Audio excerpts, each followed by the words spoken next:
কোরআনে উল্লেখিত শাহাদাতুজ জোর বলতে কি বোঝানো হয়েছে?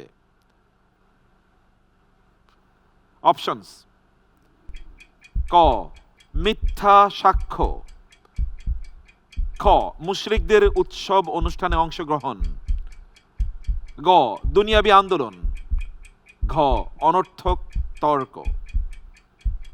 আল্লাহ সুবহানাহু ওয়া তাআলা সূরাতুল ফুরকানের মধ্যে ইবাদুর রহমানের গুণ উল্লেখ করতে গিয়ে বেশ কিছু গুণের কথা উল্লেখ করেন।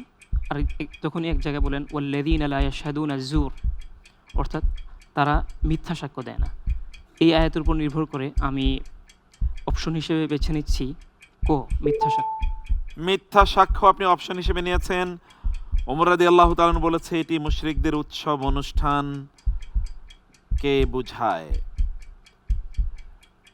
কিন্তু আপনার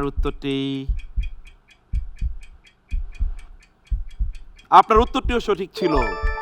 আলহামদুলিল্লাহ, আলহামদুলিল্লাহ। আমরা যাচ্ছি পরবর্তী সেগমেন্টে। এই সেগমেন্টে আমরা কোরআনের একটি শব্দ নিয়ে আপনাকে প্রশ্ন করব। দেখি প্রশ্নটি কি। সূরা লোকমান আল্লাহ সুবহানাহু ওয়া তাআলা লাহু ওয়াল হাদিস দিয়ে মানুষকে পথভ্রষ্টকারীদের নিন্দা করেছেন। প্রশ্ন হলো, এখানে লাহু ওয়াল হাদিস বা লাহওয়া এর মানে কি? অপশনস: ক, অপ্রয়োজনীয় কথা; খ, অসত্য ইতিহাস; গ, যা মানুষকে সত্য থেকে গাফিল করে দেয়; ঘ, ভিন্ন ধর্মের আলোচনা। মানুষকে আল্লাহ সুবহানাহু ওয়া তাআলা লাহু ওয়াল হাদিস আল্লাহ সুবহানাহু ওয়া এর তাআলা ব্যাপারে নিন্দা করেছেন। জি, কোরআন মাজিদে বলেন লাহওয়াল হাদিসি লিয়ুদিল্লা আন সাবিলি, ও প্রয়োজনীয় কথা যা মানুষকে আল্লাহ তাআলার পথ অথবা সত্য থেকে গাফেল করে, জি, সত্য থেকে বিরত রাখে।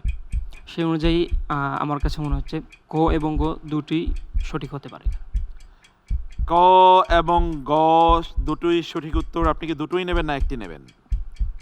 লাহওয়াল হাদিসি প্রথম অংশ যদি নেই তাহলে অপ্রয়োজনীয় কথা লিয়ুদিল্লা আন সাবিলি, যা মানুষকে সত্য থেকে গাফেল করে। যেহেতু আয়াতে দুটিরই ইঙ্গিত আছে, আমি প্রথম অংশটি নিচ্ছি। প্রথম অংশটি নিচ্ছেন? লাহুন।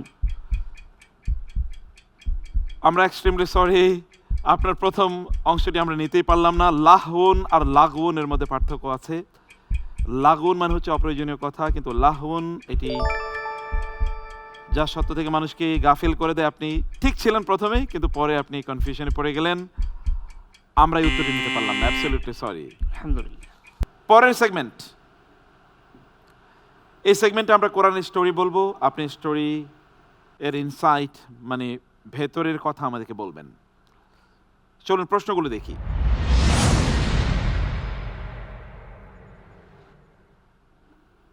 সূরা বুরুজ এ আসহাবুল উখদুদ বা গর্তের অধিবাসীদের কোন অপরাধের কারণে জীবন্ত আগুনে পুড়িয়ে মারা হয়েছিল? অপশনস: তারা বিদ্রোহী ছিল; খ, তারা ঈমান এনেছিল; গ, তারা চুরি করেছিল; ঘ, তারা কর দিত না। আলহামদুলিল্লাহ। এই প্রশ্নের উত্তর হিসেবে আমি বেছে নিচ্ছি খ, তারা ঈমান এনেছিল। তারা ঈমান এনেছিল। লক করে দিচ্ছি, তারা ঈমান এনেছিল।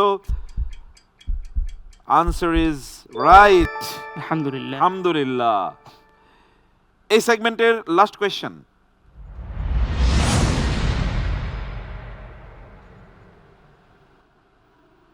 হযরত ইব্রাহিম আলাইহিস সালাম এর আগুনে নিক্ষেপের ঘটনা আকীদাগত কোন বিষয়কে জোরদার করে? অপশনস: ক, নবীরা বিপদে পড়েন না; খ, আল্লাহ কারণের ঊর্ধ্বে ক্ষমতাবান, কার্যকারণ; গ, আগুন ক্ষতি করে না; ঘ, মুআজিজা একটি বিরল ঘটনা। আলহামদুলিল্লাহ। এখানে আমরা কোরআন মাজিদ পড়ে যা বুঝতে পারি, ইব্রাহিম আলাইহিস সালামকে যখন আগুনে নিক্ষেপ করা হলো তখন আল্লাহ তাআলা নির্দেশ দিয়েছিলেন আগুনকে শান্ত এবং শীতল হয়ে যাওয়ার জন্য, আরামদায়ক হয়ে যাওয়ার জন্য। জি, আগুন ইব্রাহিম আলাইহিস সালামের একটা পশমও পোড়াতে পারেনি। জি, সেখান থেকে আমরা বুঝতে পারি যে আগুনের কোনো ক্ষমতা নেই কারো ক্ষতি করার। ক্ষমতা একমাত্র আল্লাহ তাআলারই, সুতরাং আগুন ক্ষতি করতে পারে না। তার উপর নির্ভর করে আমি অপশন হিসেবে বেছে নিচ্ছি গো, আগুন ক্ষতি করে না। আগুন কি ক্ষতি করে না? আগুন তো জ্বালিয়ে দেয়। আগুন নিজ থেকে ক্ষতি করে না। আগুন নিজ থেকে ক্ষতি করে না, এই ব্যাখ্যা এখানে নাই একেবারেই। মূলত উত্তরটি ছিল খ, আল্লাহ তাআলা কার্য কারণের ঊর্ধ্বে, কোনো কারণ প্রয়োজন হয় না আল্লাহ তাআলার, তিনি কারণের ঊর্ধ্বে। আপনি প্রায় কাছাকাছি উত্তর দিয়েছিলেন, কিন্তু পরে আপনি গতে চলে গেছেন, আমরা উত্তরটি নিতে পারলাম না, সরি। আলহামদুলিল্লাহ।